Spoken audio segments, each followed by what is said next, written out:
this video, we're going to show you how to apply a gauze muzzle to your dog.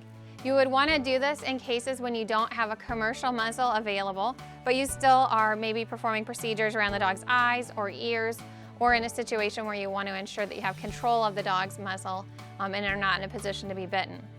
The first thing to consider is to have your dog in a sitting or a lying down position, just like Princess here. And we can do this either on an exam table or on the floor. With smaller dogs, it's easier if you're up on a table, and with larger dogs, it's easier if you're down on the floor beside the dog. So you want to base that on the size of your dog. The next thing you'd want to do is to have a roll of gauze available to do this.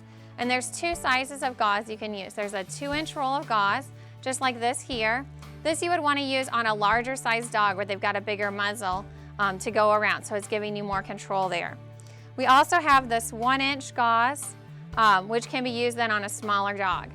Because our dog that we have today is smaller in size, we're going to go ahead and use the 1-inch gauze. To do this, we're going to work from behind the dog so that we're not bringing things towards its face, we're not startling it. And we're going to start by making a kind of a loop here in the gauze.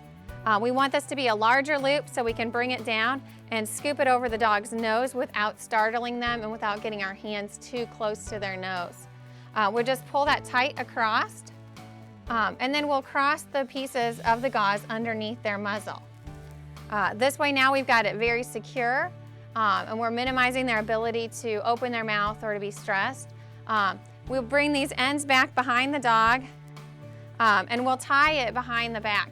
The easiest is just to tie a real quick release bow so that we can pull this off really fast when we're done.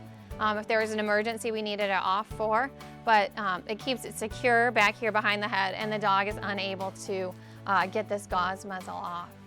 And so that's how I would have you put on a gauze muzzle for your dog.